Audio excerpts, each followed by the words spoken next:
Offshore oil extraction begins long before a drill bit touches the seabed. First, it is necessary to know where to drill. In an expanse as immense as the Pacific, searching for oil without geological information would be useless. That is why the operation begins with seismic exploration vessels. These vessels sail over selected areas and emit high-intensity acoustic waves into the depths. The waves travel through the water column, pass through the seabed sediment, and bounce off different layers of rock buried beneath the bottom. Trailing behind the vessel are long lines of sensors called hydrophones. These sensors capture the echoes returning from the subsurface. Each bounce contains information about the density, inclination, and shape of the geological layers. On board, specialized computers process millions of signals and build three-dimensional models of the subsurface. In these models, geologists look for oil traps, structures where a porous rock can contain hydrocarbons and an impermeable rock can prevent them from escaping. The goal is not to find a patch of oil, but a complete geological architecture. There must be a source rock, a reservoir rock, a sealing cap, and a structure capable of concentrating the fluid. When data indicates a promising zone, a precise coordinate is fixed. Then, a deep-water drill ship enters the scene.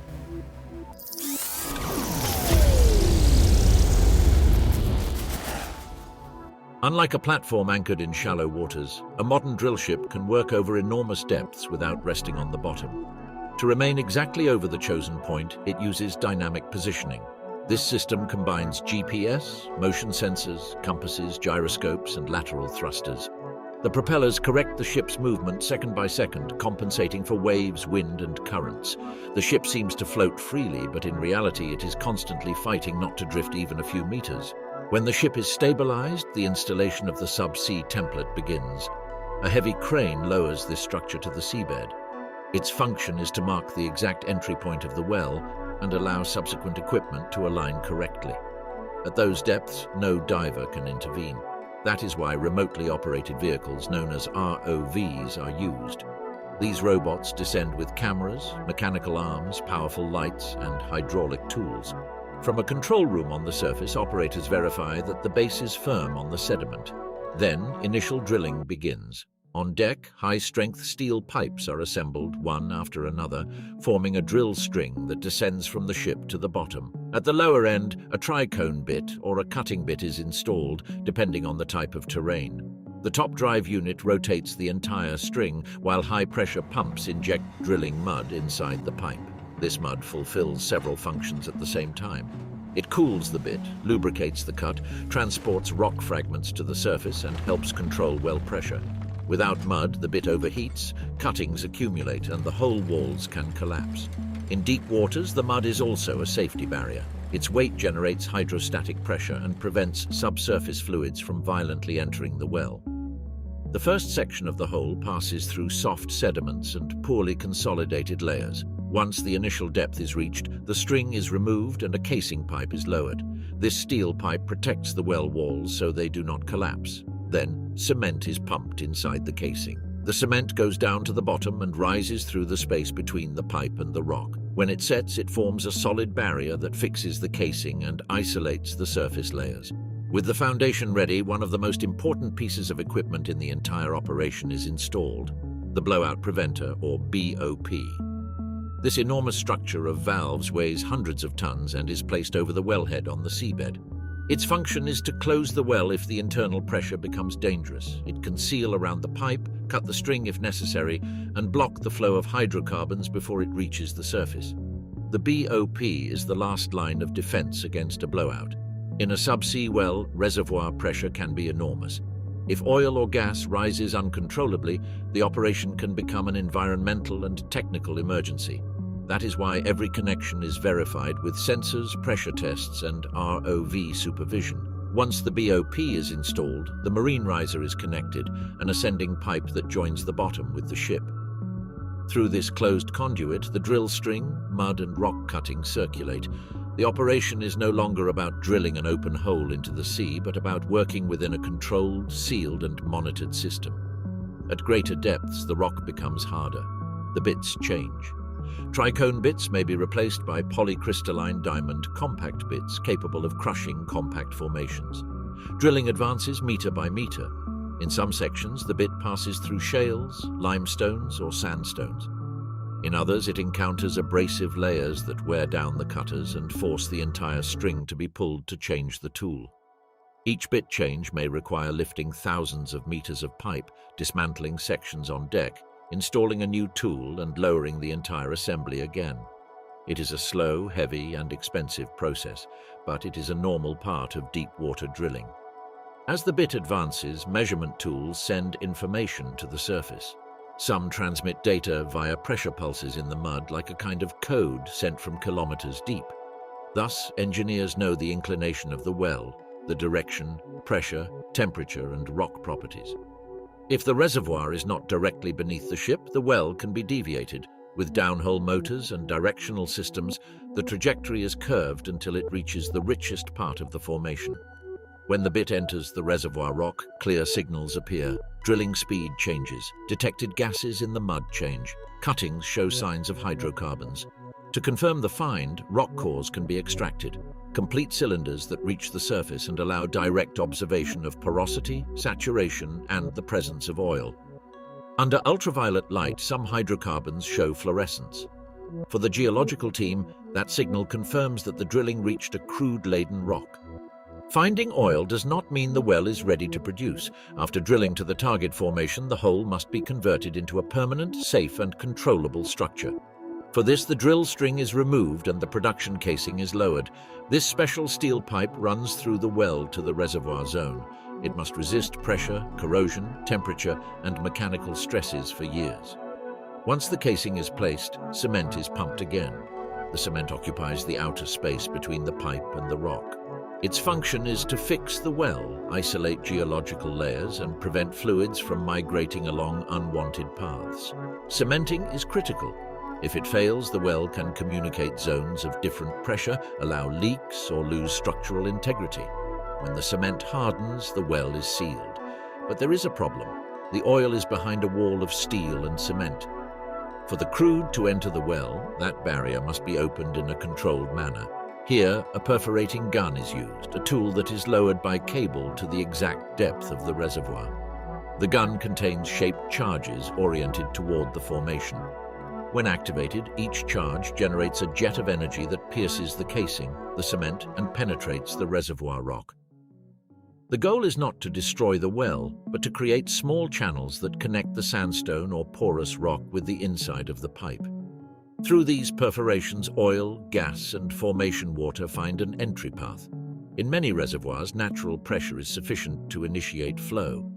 The reservoir rock has remained compressed for millions of years under sediment and water.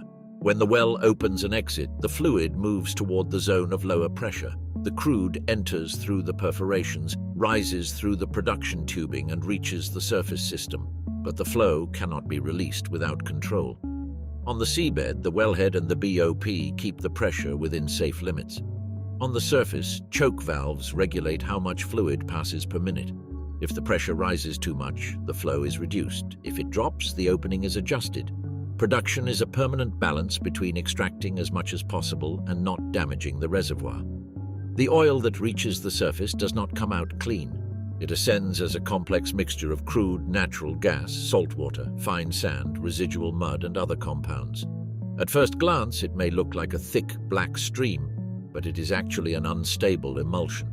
If that mixture were sent directly to a tank or an oil tanker, it would cause problems with corrosion, measurement, storage, and safety. That is why it must first go through a processing plant. In remote deep-water operations, that plant may be on a floating production, storage, and offloading unit known as an FPSO.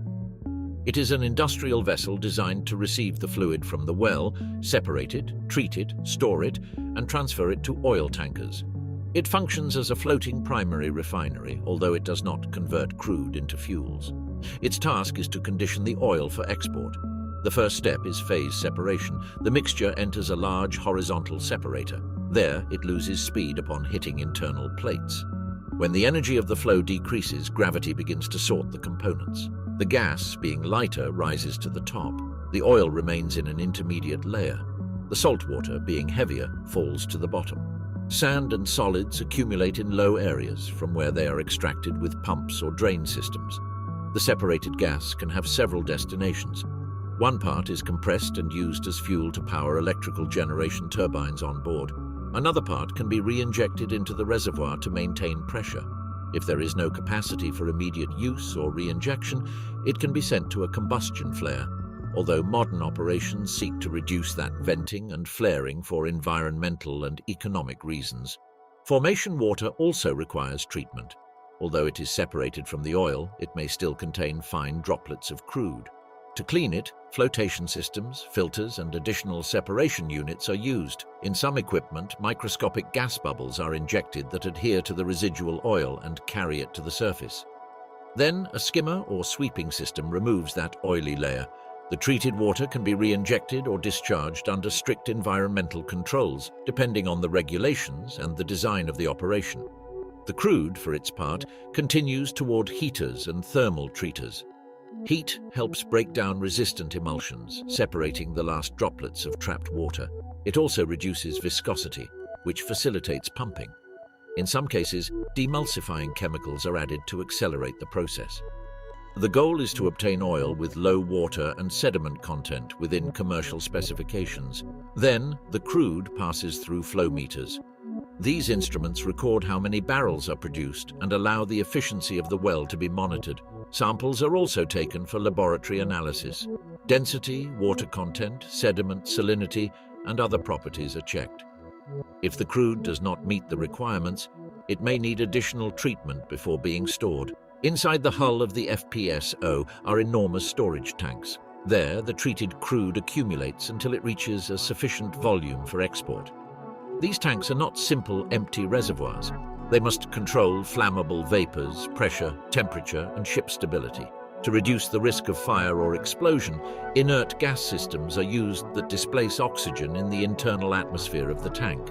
Without sufficient oxygen, hydrocarbon vapors cannot burn easily. While the oil is being stored, the well continues to produce. If the natural pressure of the reservoir decreases, support methods are applied. One of the most common is water injection. In auxiliary wells, high-pressure pumps send treated water toward the formation. That water pushes the oil through the pores of the rock and helps direct it toward the producing well. Gas can also be re-injected with the same goal. Offshore production is not a simple passive extraction. It is a continuous management of reservoir behavior. When the FPSO tanks reach a certain level, the unloading phase arrives. The oil has already been separated, measured, treated, and stored. Now it must be transferred to a supertanker that will carry it toward an onshore terminal. This maneuver is one of the most delicate of the entire operation because it occurs in the open sea between two gigantic structures that move with the waves. The tanker approaches the FPSO slowly. It cannot get too close or stay too far away. The distance must allow a safe connection but also avoid collisions between hulls. To achieve this, positioning systems, tugboats in some cases, mooring lines, and constant communication between both crews are used. Once the ships are aligned, a guide line is launched from the FPSO toward the tanker. With that line, a heavier hawser is dragged, and then a mooring connection capable of holding the two vessels in position is fixed. Then the discharge hose is deployed.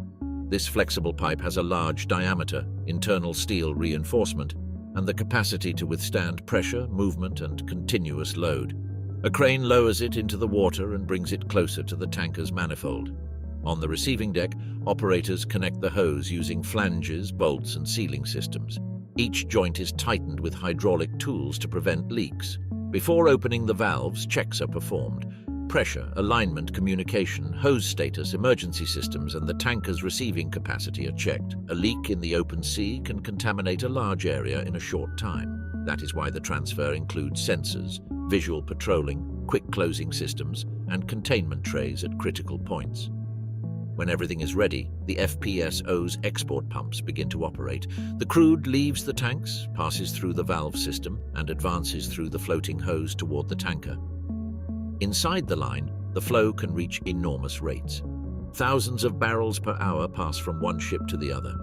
From the outside, the hose looks like a passive piece on the sea, but inside it supports a heavy, continuous, and pressurized stream. In the tanker, the crude enters the cargo tanks. As the volume increases, the ship changes weight and draft. the hull sinks deeper into the water. To maintain stability, ballast pumps adjust the amount of seawater inside specific compartments. If the weight is distributed poorly, the ship can tilt or subject its structure to dangerous stresses. That is why the cargo is distributed carefully among tanks. Vapors are also controlled. The crude releases flammable gases, especially during filling. Vapor recovery or handling systems reduce emissions and avoid dangerous accumulations. Modern operations monitor these gases permanently because a poorly controlled atmosphere inside a tank can become a serious risk. While the unloading occurs, the subsea well continues working. Sensors at the wellhead, automatic valves, and control systems adjust production. If the reservoir pressure varies, the choke opening is modified. If mineral scales appear inside the pipes, chemicals are injected to dissolve or prevent blockages. Salts, carbonates, and other deposits can reduce the useful diameter of the pipe and affect production. That is why chemical maintenance is continuous. Sand is also monitored. Some reservoirs produce solid particles along with the crude. If that sand arrives in excess, it can erode valves, pipes, and separators. To avoid damage, filters, cyclones, purges, and production designs that limit flow velocity are used. In deep waters, a subsea repair is expensive and complex, so preventing wear is just as important as producing. When the tanker reaches its safe load limit, the system stops the transfer. The closing valves are activated, the pumps reduce speed, the pressure in the hose drops. Then, the residual crude inside the line is displaced to minimize spills upon disconnecting. The operators loosen the bolts, separate the connection, and recover the hose to the FPSO. Each remaining drop is contained in trays or drainage systems. The tanker remains loaded with hundreds of thousands or even millions of barrels, depending on its size. From there, it sails toward a coastal terminal or a refinery. On land, the crude will be unloaded again, stored in tanks, and will enter refining processes to become fuels, asphalts, lubricants, petrochemical raw material, and other industrial products. The floating platform remains in the ocean.